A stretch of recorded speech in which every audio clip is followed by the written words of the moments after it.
Good morning and welcome to Moscow on a beautiful sunny Sunday. We are 70 kilometers outside of the Russian capital, ready to go racing for rounds 9 and 10 of the FIA World Touring Car Championship. It is going to be very hot in the cars as we get ready for the Russian races.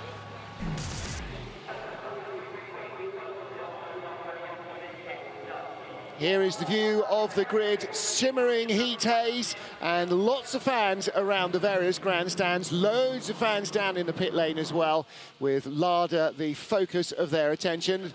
Visitor from Moscow. Yesterday he was watching the Formula E Championship around Red Square, and today he has flown in to the World Touring Car Championship to meet the drivers again. So nice, bright, sunny photo opportunity. And a chance for the president to promote the FIA's campaign for road safety. Well, you will see an awful lot of Rosneft yellow, not just the sponsors of the Lada team, but also the sponsors of the whole race weekend here. And of course, their star driver, world champion Rob Huff. Across the start-finish line up to 5th gear, turn 1, very slippery on oversteer. Get into the apex, get on the power. Try not to run out too hard. Down to 3rd, tight left-hander. Get it in, bit of oversteer in the middle, hard on the power. Up to 4th, long right-hander. Very difficult, easing off the power, gently onto the brakes. Car's fully pitched over into the apex. Nice bit of traction there, bit of wheel spin up to 3rd. Tough left-hander, a lot of understeer through here. Hard on the power down the hill, missed the apex there. Back to the right, fast right-hander, rear of the car, just floating around nicely. Uphill, tight left-hander, difficult on braking. Hold your breath, get into the apex, get on the power. Car sliding around nicely at the moment. Very slippery here. Back to the right-hand side, downhill, off camber. Driver's nightmare of a corner, that one. Another tight hairpin, working hard on this lap. Trying to hit all the apexes. Not too much problem with tyre wear so far today. Always just trying to be so gentle, getting on the power, squeezing it down, trying to get the maximum out of the car. Bit of understeer on the exit there. Long back straight, which is fantastic for the slipstreaming. Creates some great overtaking at the end. Hard braking point up here, very difficult to get the right point, easy to overdo it. Hard on the brakes. Hit it nicely there into the apex. Good run through the last corner. And past the thousands of Lada adoring fans on the start-finish line. Well, he's not far wrong with that, is he? That was recorded a little earlier, of course. Jean Todt down on the grid with, in the dark jacket, Francois Ribeiro, who's the man at Eurosport Events, who's responsible for organising and running the championship. Bo Anderson down there as well. He's the CEO of Autovaz, which is the holding group that controls the Lada company, as well as a number of other industrial concerns here in Russia. Going to have a quick word with one of the French drivers at Citroën. Not sure whether that was Ivan Muller or Sebastian Loeb's car. Muller is up on pole, Sebastian Loeb in 11th place for both races. Jose Maria Lopez just pipped to pole by Muller yesterday. Gabriele Tarquini 3rd, Rob Huff 4th, Tom Chilton 5th, which means we had all 4 of our manufacturers represented in the top 5 cars yesterday. Qinghua Ma, good qualifying for him, ahead of Hugo Vallant and Norbert Mikulits, an all-independent row 4. Then Nicky Katzberg and Thiago Monteiro, 9th and 10th. They will be the front row men for race 2. Nicky Katzberg, brand new to the championship, never raced a front-wheel drive car in his life. Well, not for the last decade anyway. Also returning Ricard Rydell, who raced his Honda in Argentina, but has been ill since then. And finally, he is back. Still feeling a little weak, but he is in the car and looking forward to getting racing with Nika Racing once more. For Ricard, as for Nicky Katzberg, a first time ever to this Moscow Raceway, so bit of a selfie with the Prez, and why not? Bit of Dobre Utra. Although, strictly, now at 5 past midday, it's not Dobre Utra, but I can't say good day, I can only say good morning. So that's the extent of my Russian, I'm afraid.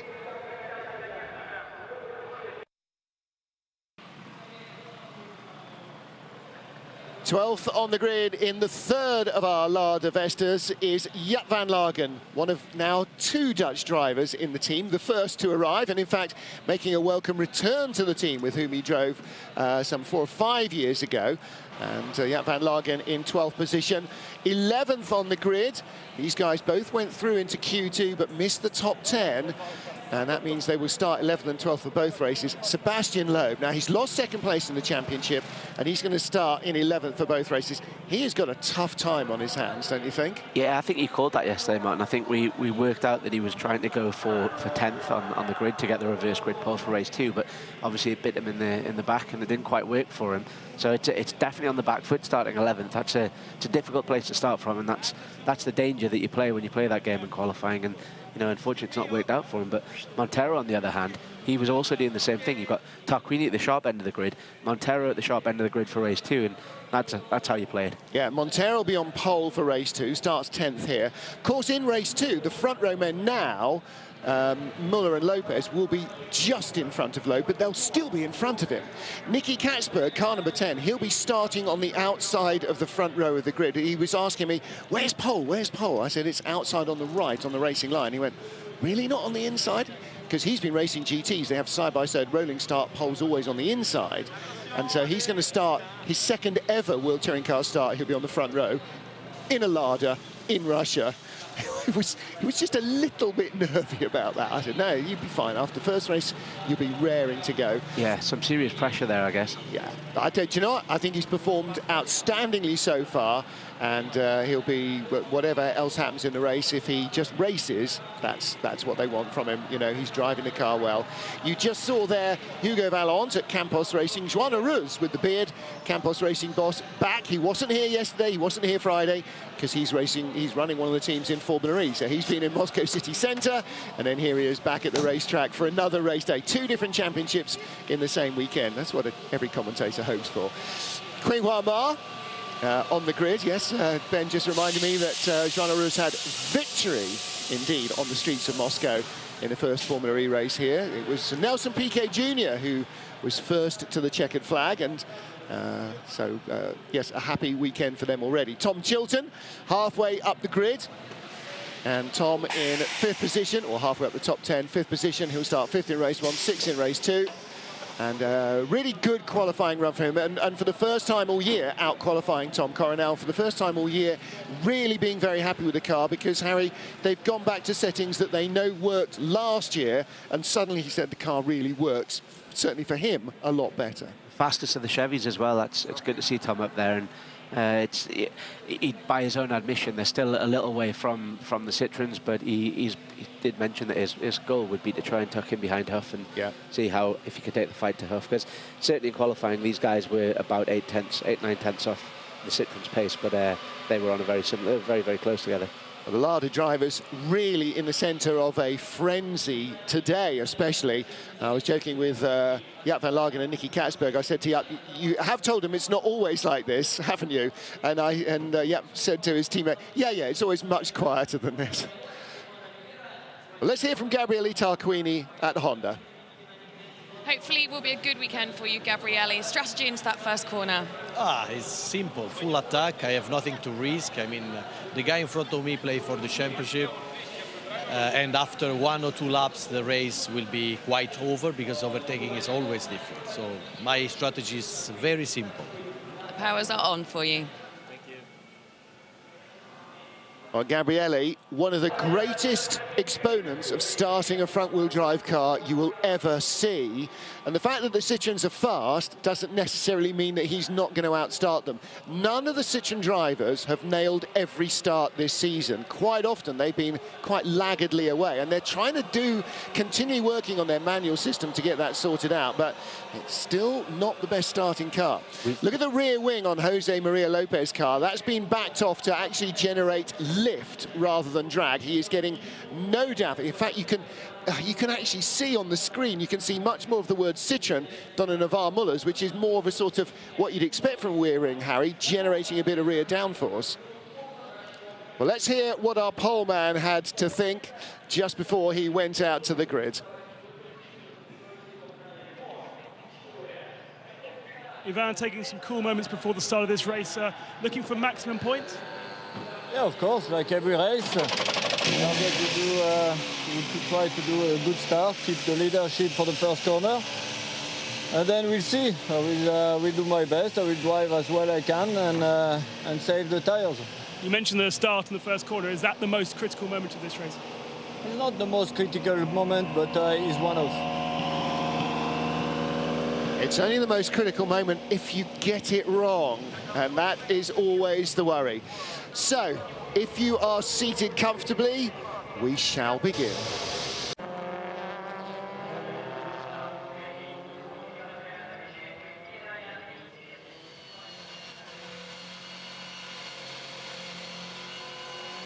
Working hard on the back straight, trying to get the temperatures up in the tyres, the clutch, the brakes. Could have been an interesting start to this one. We'll see what happens, but yeah, it's a long race. Going to have to look after the tyres. 16 laps around here. Very slippery track, very technical, easy to make a mistake.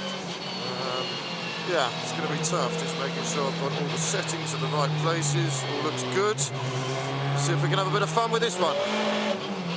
Well, no Felipe Nasser moments for Rob Huff or anybody else. Yeah, the settings he's talking about there on the steering wheel for they have start maps. But then we're going to see all the guys are staying in the outside lane there. None of them are peeling off to the left just yet because, like I said, the inside line's really dusty. So I wouldn't be surprised to see some of the guys on the inside making a pretty bad start. Yeah, and the reason they don't want to go all the way down the inside is because it'll just pick up dust, and dust doesn't grip as well as rubber does, and the rubber is very hot and will be very sticky. It is like chewing gum, basically. Anything that you ride over will stick to it. And so as they peel off, you just saw the grid starting to form. In the centre of your shot, Yves Maton ahead of Citroën Racing.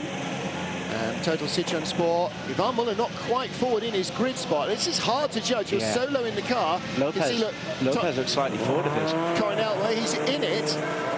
Coronel trying to find his. Red lights are on for the first race in Moscow, and they go off very quickly. Decent start from Lopez.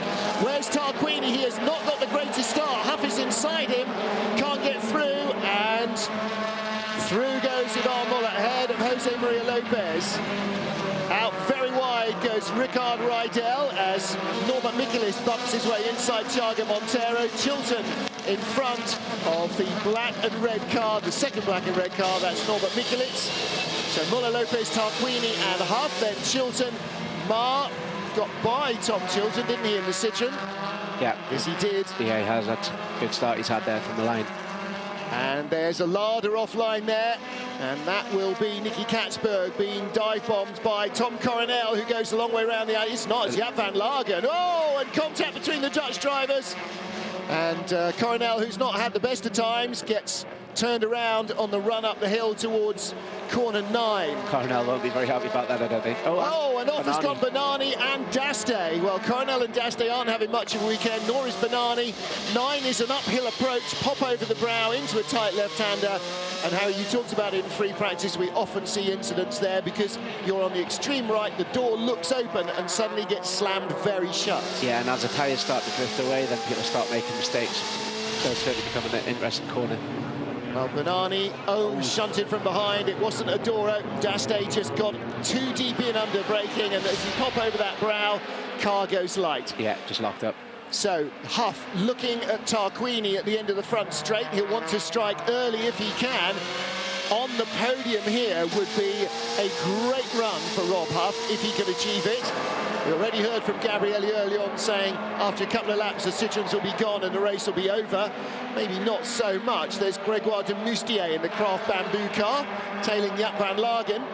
I wonder if Van Lagen's had a problem. He seemed to slow down quite dramatically in the middle there and then I wonder whether there was something in the electronics where the car just sort of wouldn't change gear or wouldn't rev or something, because he did look suddenly to be off the pace. There is Rob Huff, car number 12. The world champion. In fact, our first 4 qualifiers were all world champions on the grid. Muller, Lopez, Tarquini and Huff. So again, as ever, the cream rising to the top in qualifying when it really mattered. So far so good for Huff in this car as well. But, you know, we know that the Lada's made a big step forward before this weekend, and he seems to be tailing on that Honda fairly effectively, which is good news. But I guess this is where we're going to see how well it looks after its tyres. Yeah. Well, two things happened when they were testing after the Hungaroring before they went to the Nordschleife. First, Rob Huff had a monumental shunt at turn 1 when he had a left front hub failure. But before that, on their first day of testing, the car was over 9/10 faster when they'd made some testing improvements to it than Huff had been able to go in qualifying, his fastest laps. So they have made a big step with that car. Stewards will look at the incident between Daste and Bernani after the race. Or we'll look at it now and decide where there's a penalty to be applied. I'm afraid I think Daste might end up getting a bit of a drive-through for that, because clearly wasn't Bernani's fault from where we were sat. No. Did you see that Citroen pull away from Montero on the straight there? The difference was absolutely huge. In the background, Hugo Vallant battling with Ricard Rydell. I wonder how Rydell is going to stand up to the heat. He said he's only just started light training in the last week or so. So he said he feels healthy, but I don't think he feels like an ox anymore. He's been laid low, laid very low for the last couple of months by thyroiditis. Muller and Lopez. Muller not pulling away, and Lopez not getting away from Tarquini either. I mean, this is a circuit where the Citroens can't use their long wheelbase stability in high-speed corners. They can't use their superior speed down the straight. Looking here at a replay at the final corner, Hugo Vallant dives inside. Nicky Katzberg takes the place and loses it on the exit, and Ricard Rydell tries to come around him as well. Lots of good racing going on there. That was the battle for 10th place. Muller was 2/10 slower than Lopez on that previous lap as well, so... Well, Jose Maria's in the slipstream, and again we see a battle as Sebastian Loeb is going to lose a place to Thiago Montero. Montero goes through, Sebastian Loeb loses 8th position. So another change of place there.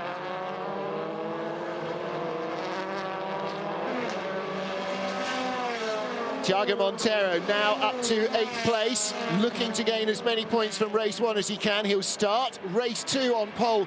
And Harry, how much do you think that's going to have just any effect in race 1, that he doesn't want to damage the car? Yeah, he's going to have that in his mind, because race 2 is a really serious opportunity for Honda, the works team, to get a race win here. So yeah, he won't be wanting to cause too much damage, but likewise he also won't be giving up points too easily either. Only one Honda winner so far, and that's this year. That's the Zengo Motorsport driver Norbert Mikulits. Let's take a look at the starting grid from behind. Muller did get a good launch. Tarquini, I was singing his praises early on. Horrible start, but look at Montero. Yeah, Chilton had a rotter. Absolute flyer. Chilton had a real rotter of a start there as well. He lost a load of time, but was lucky to cover the inside before anyone could make a move on him. Ricard got a long way round the outside, nearly picked up places. That's Norby, his view. And Chilton went through on the inside. Not sure whose camera that was. Well, was that Montero's? And there's Daste hoofing off Mehdi Bernani. And this will be Van Lagen and Coronel. That's Yap's camera. Difficult one, that, because he didn't really have a lot of space. He obviously tried to give Coronel the room on the inside and put a wheel on the grass and just ran into his rear corner. So I think that'll be one of those racing driver arguments which they can sort out. Lead quartet are pulling away from Ma Qing Ha, but Ma fastest in the second sector at the moment.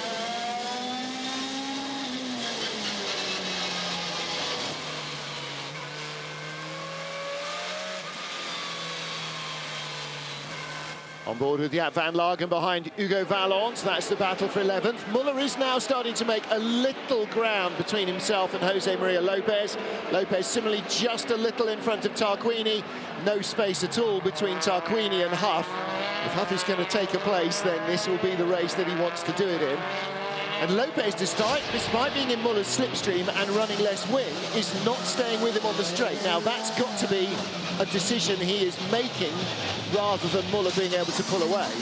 Possibly, but well, sorry, that's not, yeah. He is still on him. I mean, Muller's just put a faster lap in there, like a seriously fast lap. Yeah. But they've both just found 0.3 of a second over their fastest lap previously, so... Ooh, Philippe and de Moustier get together, the Belgian and the Corsican. And the Corsican driver running off track there, so that's another one to look at. Incident between Coronel and car 1. Who's car 1? I don't have a car 1. Anyway, involving car 4, lap 1. Okay, so I mean Jaap van Lagen. So into the garage has come Grégoire de Moustier. Not quite sure whether that was a legacy. February, I'm not sure if that was a legacy of that incident or maybe what led to it. Battles all the way down the order. Van Lagen and Vallant hard at it, right behind Katzberg. Yap showing his nose on the inside. Tiny bit of fifth lane ditch hooking there going on, but no dramas. Ricard Riedel not quite able to stay with this little battle. So in front, Nicky Katzberg, the first those two larders, is 10th. Vallant is 11th in the Dayglow and White Chevrolet. And Jaap van Lagen in 12th, Riedel 13th. And Muller, fastest race lap, 140.44. The lap record from last year, 140.14. So we're still 3/10 away from that. We were way under in qualifying. Way inside the qualifying record, well over a second inside it. On board is Rob Huff. Huff is looking very racy. He was faster on the, not that lap just gone, but the previous lap and the lap prior to that. He was faster than Tarquini and was all over the back end of him, so that could heat up quite nicely.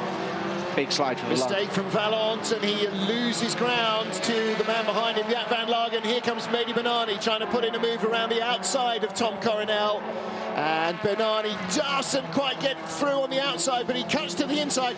That is a really good bit of racing driving, Harry. He sold the defence on the outside and then cut inside. It was a great move, wasn't it? He managed to get the cut back done and tucked it up the inside, and I don't think Coronel even sort of imagined that coming, but yeah, great move. Just shows the strength of that Citroen chassis, though, to be able to come back on that kind of angle. Yeah.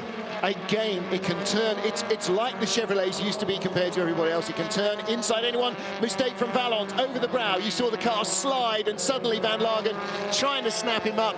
But from corner 9 here, 10, 11, downhill, off camber 11, that right-hander, and then down into 12, 13, 14.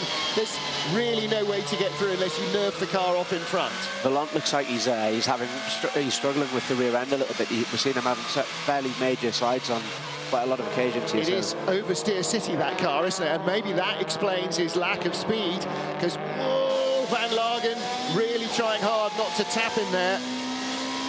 Yeah, I wonder if his rear tyres are going away or something, but he just, the last couple of laps for him certainly seems to be getting a little bit wild. And he had no speed in qualifying either, did he? I mean, really unusually, he wasn't in the top 5. He's been in the top 5 Q3 shootout the last 3 straight race weekends. Van Lagen down the inside. That's candy from a baby. It is, but he could come back on the inside here, but yeah, no. No. Good move. Yeah, good move from Van Lagen, but clearly Vallant in trouble with the rear. They want the car to steer a bit at the rear, but it looks like his car, and actually Coronel's as well, oversteering too much. I mean, we saw Tom Coronel on Friday or Saturday changing springs because he said it's too soft at the front, it's oversteering too much, but they clearly still haven't got that sorted in his car or in Vallant's car. We also know the Chevys are obviously carrying a bit of extra ballast this weekend from Vallant's impressive performance over the last few weekends, so that will have helped on the brake sales, maybe why they allowed them so easy to outbrake him. I think Huffy is feeling that the Honda in front, and that's who we're riding with, may be holding him up a bit. I think Huff probably also thinks that if he could get by Tarquini, he might even get to Lopez. Whether he'll pass him or not is neither here nor there, but getting by Tarquini is definitely still top of Huff's agenda.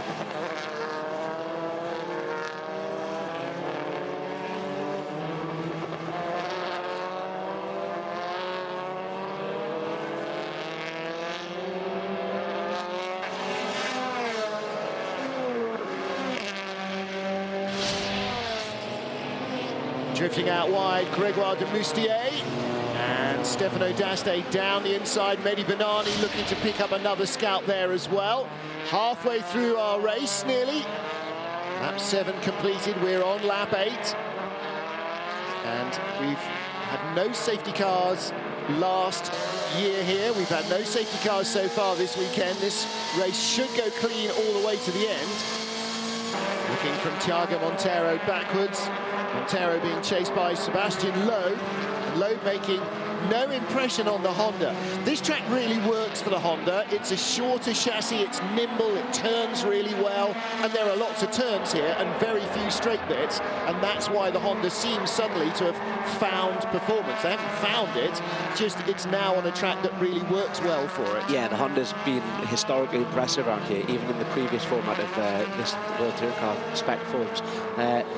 you can't see there, it's that middle sector where there's a lot of changes of direction. That's where it's really, really strong. This battle with Rob Huff, Rob is losing out in sector 2 and 3, but 1 and 4 he's faster than Tarquini. Yeah. And I think that tells you everything you need to know about him. Benani up the inside of Demoustier. And a change now for 15th place. Stefano D'Asti in front and Tom Coronel behind. So this is a four-way battle with D'Asti currently in 14th. Long gap from them up to Ricard Rydell, though. He's 2.5 seconds further up the road. See if Coronel can make any inroads on fellow Chevy driver Demoustier. Talking to Gregoire's engineer a little earlier, Harry, and he's saying, you know, all the Chevys are basically set up with, they've all, apart from D'Asti, who doesn't have the engine upgrade, they've all got the aero package upgrade, the others have all got the engine upgrade, so the cars are very much of a muchness, and yet some weekends, one will be much further in front of all the others. The last couple of weekends it's been Valente. This weekend it's Tom Chilton, who's in the top 5, now running 6th. And a change of place for the Larders. Jaap van Lagen goes by. Nicky Katsberg. I want to see that again. How did Katsberg make a mistake going into the final corner? Yeah, I'm not sure. There's the Larder donkey. Now, is he now then, because he's been racing GTs the last couple of years, GT3 cars, ABS and everything, is he now starting to find that his pedal's going long or that his tyres are going away because he's not as experienced with them, I wonder? There will certainly be an element of that. You know, looking after the front tyres is critical in touring car racing, and that may be something he's struggling a little bit from. This is a replay of Benani going by D'Asti, up the inside into turn 1. And Demoustier, no, I think Jaap just did him under braking up the inside. Obviously, being the newest of the new boys, not Demoustier, Katsberg wasn't going to shut the door and have his teammate off. Yeah, he didn't seem to fight him for it too hard, did he? Well, you're not going to. If your teammate comes calling up the inside, you're not going to fight him. Also, you're starting on row 1 for race 2. There is the Honda boss, William de Brecquelaire. Gabriele Tarquini looks to be consolidating third. He's just pulling away a little bit from Rob Huff. Huffy now almost a second back. And the battle for 8th place, Thiago Monteiro, Sebastian Loeb. Loeb again, on the straight even, can't close down the Honda. At the end, he closes a little under braking, but not enough. And actually, you sense that in the next 6 laps, Loeb is going to have to start looking in his mirrors because Van Lagen is not far behind. Loeb half a second off Tarquini, Van Lagen 2.5 seconds off Loeb. That could come into play before the end of the race. Definitely. It's strange because on the on-board earlier on when Thiago was behind Loeb, the Citroen's like absolutely blasted him away, but when you actually look at those external shots, it doesn't seem to be that much of a difference between the two. You can see down there in turn 2 and turn 3 how much sand the cars were kicking up as we just watched the Honda. Look again, and that's because Gregoire Demoustier just goes off there, and ditch hooking on the inside brings loads of sand onto the track as well. And that tells you why the track is so dirty offline, Harry, because it is a very sandy strata here, the subsoil. It's very dry, very sandy, and so you know, anybody puts a wheel off, you kick loads of sand all over the track. Yeah, you drag a little bit on, they get spread all over the place, and we've seen a lot of the guys, especially in turn 2 and 3, they're dropping a wheel really quite far over the curb there, just kicking it up.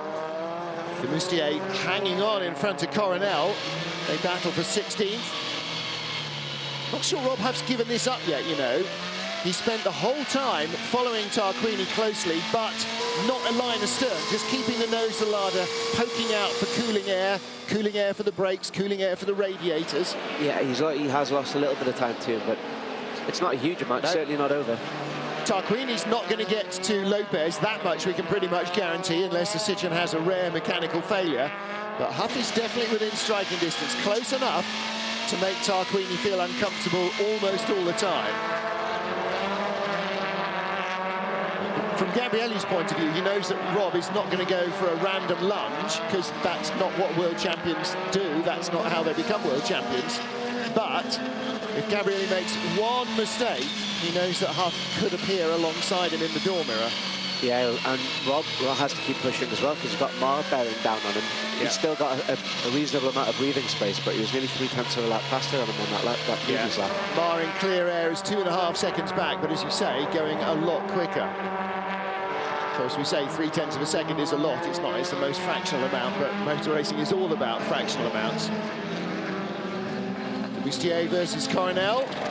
Chevrolet versus Chevrolet, and again you hear the tyre scrub still. I thought they'd all managed to eradicate that from free practice onwards, but no, you can still hear Gregoire de Bustier turn in there, the tyre scrubbing across the tarmac, and that in itself is going to rob you of speed because the tyre will overheat much too quickly. Yeah, I wonder if that might have been some loose bodywork as well. It sounded quite that's loud. true. Bussier's been off a few times. Now, I said Lopez wasn't going to get caught, of course, barring a mechanical failure, and immediately the next lap he half throws it off the track. So it shows that his tyres are maybe going away, maybe winding all the wing off wasn't the best thing for the car. But he's 50 points ahead. That's an entire race weekend, bar qualifying. He can afford to take a tiny gamble here and there, can't he? Yeah, definitely. It's, you know, he doesn't have to. The fight's not for him to take to anyone else, I don't think, at the moment.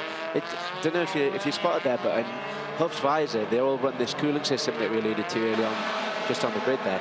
He's lifted his visor up, which he did have down to start with, and you have to have the visor down to let the cooling stay in the helmet. Yeah. So perhaps that's broken and no longer working for him or something. Might be getting very warm inside that hat. Lap 12 of 16. And Sebastian Loeb still trying to find a way past Thiago Montero. The Honda driver just keeping it nice and neat and tidy in front of the Citroen, which is all you need to do. De Bustier, you can see the car trying to oversteer there as he turns in, and again here. Gets the front into the corner and the rear. He's just trying to slide around. Be very frustrating for Coronel because he can see de Bustier is struggling, but he just can't get alongside him. It's a good learning process for de Bustier, this, because having someone like an old master like Coronel behind you, if you can hold him behind you, then that's certainly something you learn which you'll be able to use in the future.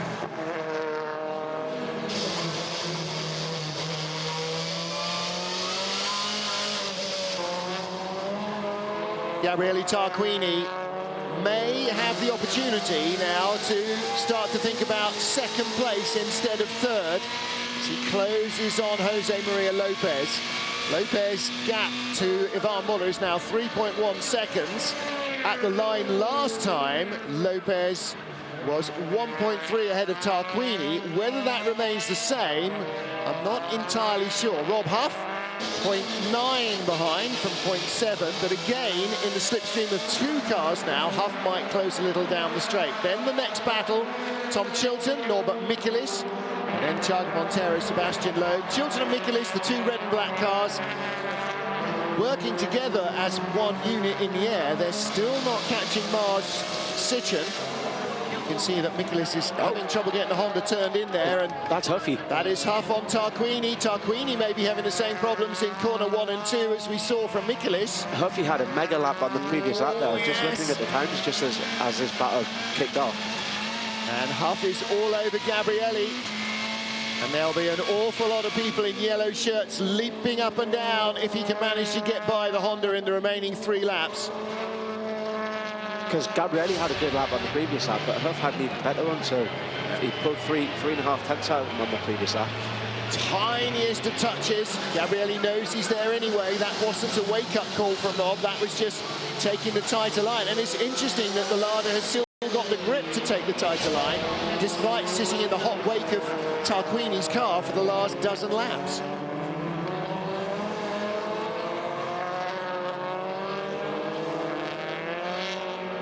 Tarquini has redoubled his efforts to try and pull away, hasn't he, in the twisty section.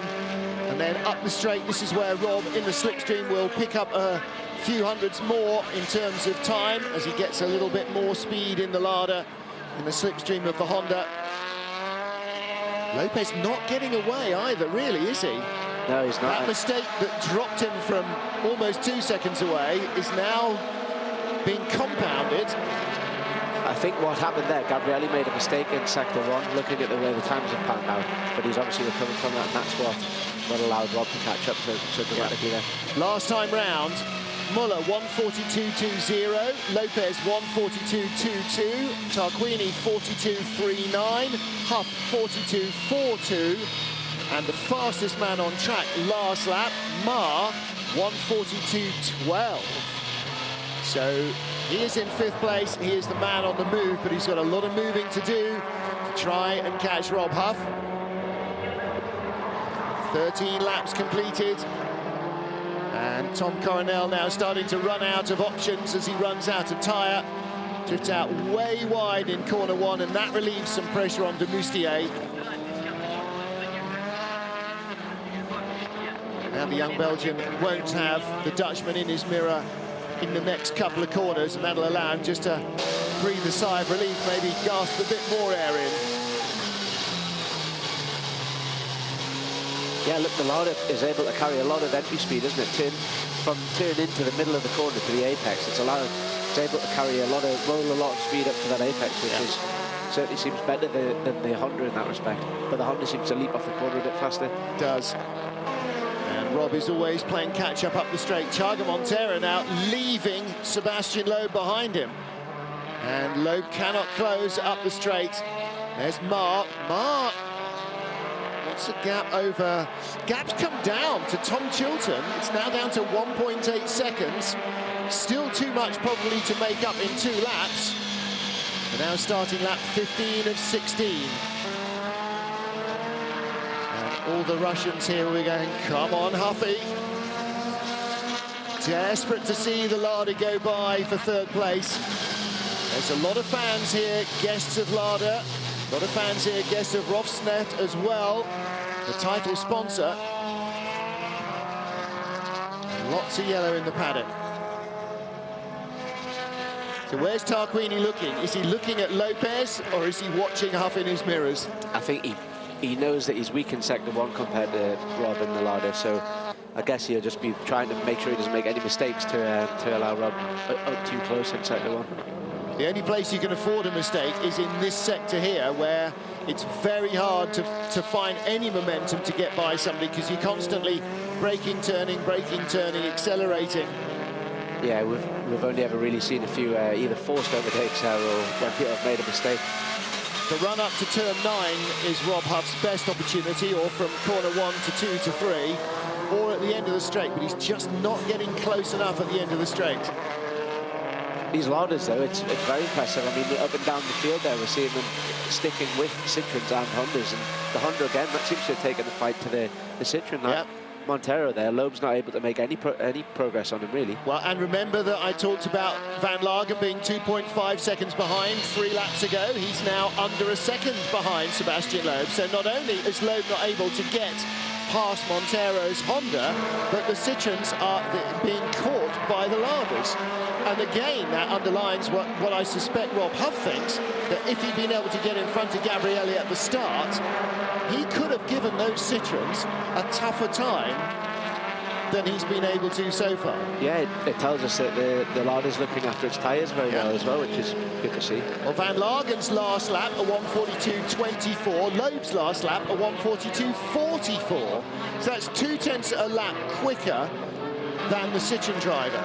And in fact, Van Lagen's best race lap, a 140.75. Loeb's best race lap, a 41.39. Yeah, Loeb seems to be struggling a little bit. I mean, it's quite a long way down on his teammates, and he's normally there or thereabouts, isn't he? So Loeb in the 41s. All the other, I know Mars' fastest race lap was a 41.08. All the other Citroen drivers' fastest race laps are in the 40s. Lopez a 40.58, Van Lagen a 40.75. So Van Lagen's fastest race lap is only a quarter of a second off the world champion's fastest race lap in what we believe to be the best car in the field. That's impressive. Yeah, it's really good, isn't it? It's Coronel, obviously, retiring with some sort of ailment. Looks like he might have a bit of an overheating issue. He's in the pits. Going to start a long way down the grid on race 2 as well. 14th place. Here's Huffy in the background. Yeah. Dodged out of the slip. Well, checkered flag is out for our winner. It is Ivan Muller. Huff doesn't get to Gabriele Tarquini. He's having a run at the line. Not close enough. Double checkered flags.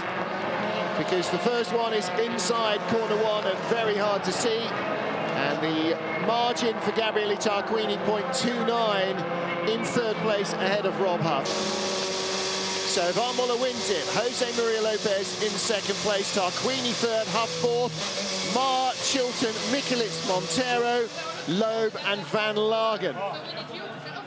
So Nicky Katsberg in 11th place, just out of the points in his first race. No mechanical carnage, no crashes at the front end of the field to take account of any of the cars that started in front of him. But Katsberg, a good race from him. His teammate got by and showed some real pace as well, Jaap Van Lagen. So too did Rob Huff. Huffy's fastest lap, a 40.71. Tarquini's, a 40.83. So the Honda now not as quick as the Lada on a track that should suit the Honda. Rating in Parc Fermé. Your race winner here in Moscow, round 9 of the 2015 FIA World Touring Car Championship, is Yvan Muller. We talked to Tom Chilton about heat beforehand. He said the Sisson drivers get out, look like they've not even been in the car, and you're absolutely right. Look, barely a bead of sweat on Yvan Muller. And Harry, it's really important to keep the driver comfortable. I mean, temperature-wise, if the driver's core temperature gets too high, then all of the focus that should be going into driving the car and racing it, some of that is distracted by the heat. Look how hot Gabriele Tarquini looks in contrast. Well, Alex Le Gui is down in Parc Fermé. Let's hear now from our race winner, Yvan Muller.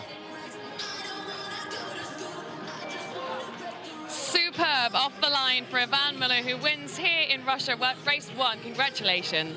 Thank you. It was a great race. It was a long race. To be honest, I was asking my pit board when is the end of the race, because from inside it felt long. You say that, and yet you're really not sweating very much. He's inside, I tell you, he's inside. Now listen, it's a very slippery track out there, but proving your prowess as an ice driving pro. Yeah, it's a bit different, you know, because ice driving is four-wheel drive, here is front-wheel drive, and the speed are not the same. So now the technique is completely different, but every experience is a good experience anyway. Brilliant. Congratulations, Yvan. I think that was Yvan just saying, I'm actually that good.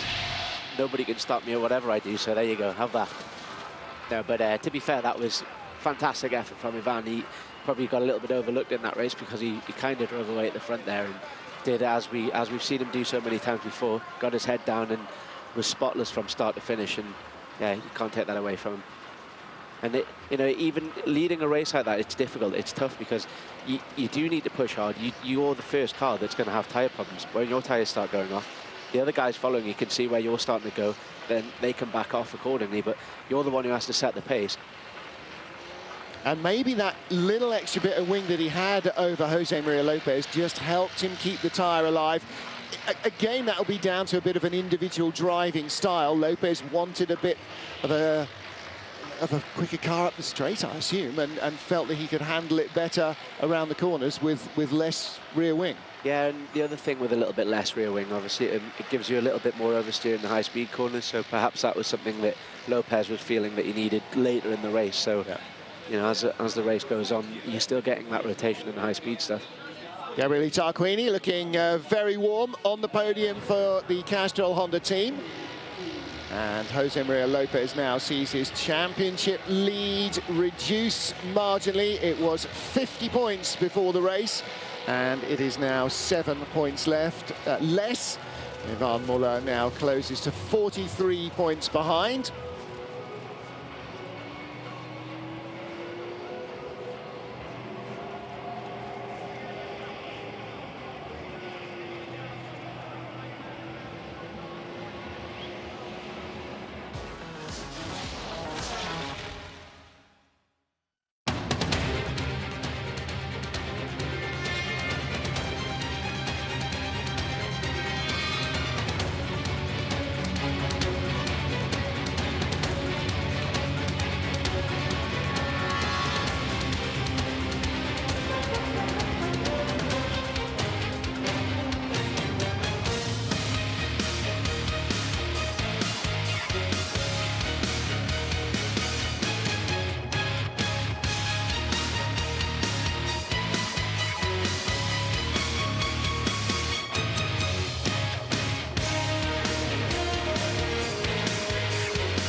I didn't have a clear lap. It was very difficult to follow the Chevy. It's impossible to go fast. But it's a big difference compared to other cars. Alessandro Mariani of Yasport on the left, with Norman Michelis, Gabriele Tarquini comparing notes. All right, Gabriele, get on the podium now. A little bit of debrief. Not much time to have a chat between races, and obviously not much you can do, but it's always interesting to get those immediate thoughts from the drivers. That was interesting listening to Michelis say. He said it was impossible to follow the Chevy. I don't know whether that was, you know, aero-based or whatever, but basically he was saying he couldn't get behind it, which... He said he couldn't get a clean lap as well, and so, again, in the slipstream means you're always, you know, losing front end, and almost all the aero is on the front end here. So Yokohama Independent Trophy winner Tom Chilton, and he currently lies third in the Yokohama points, 48 points to the 57 of Norbert Michelis. However, he outscored Norby here, so he will close a little there.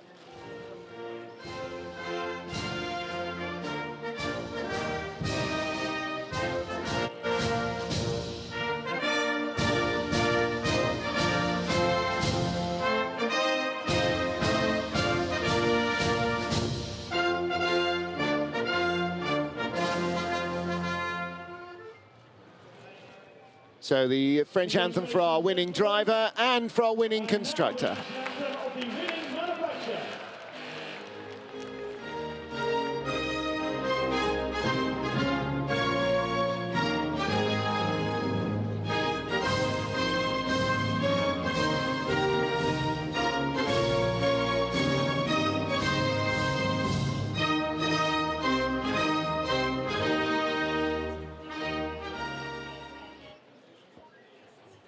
Ivan Muller looking very relaxed there. Jose Maria Lopez equally so. He started behind the four-time world champion, so you've got to expect he's going to be tough to get by. And presenting the trophies to third place, Gabriele Tarquini first, is the president of the Russian Motorsport Federation, our host here at Moscow Raceway.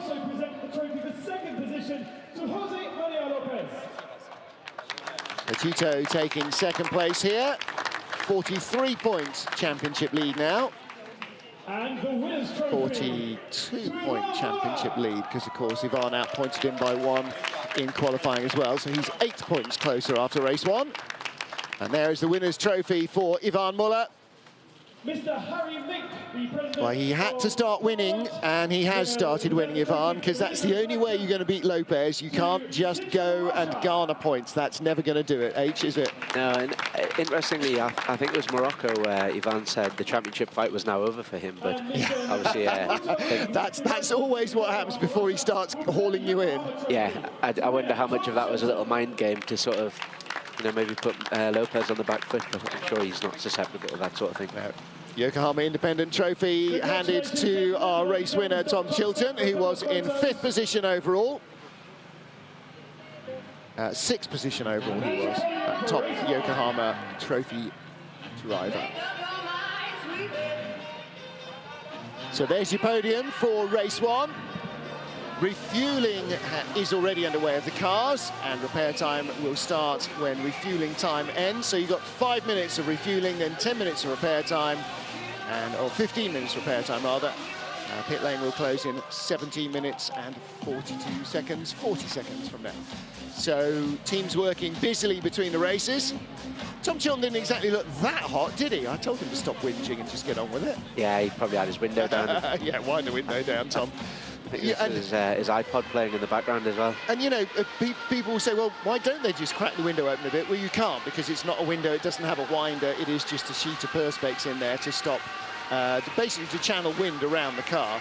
And designers make darn sure you can't do stuff like that to upset their ultra-important airflow. Yeah, and especially with this new type of car as well, they're so aero-dependent.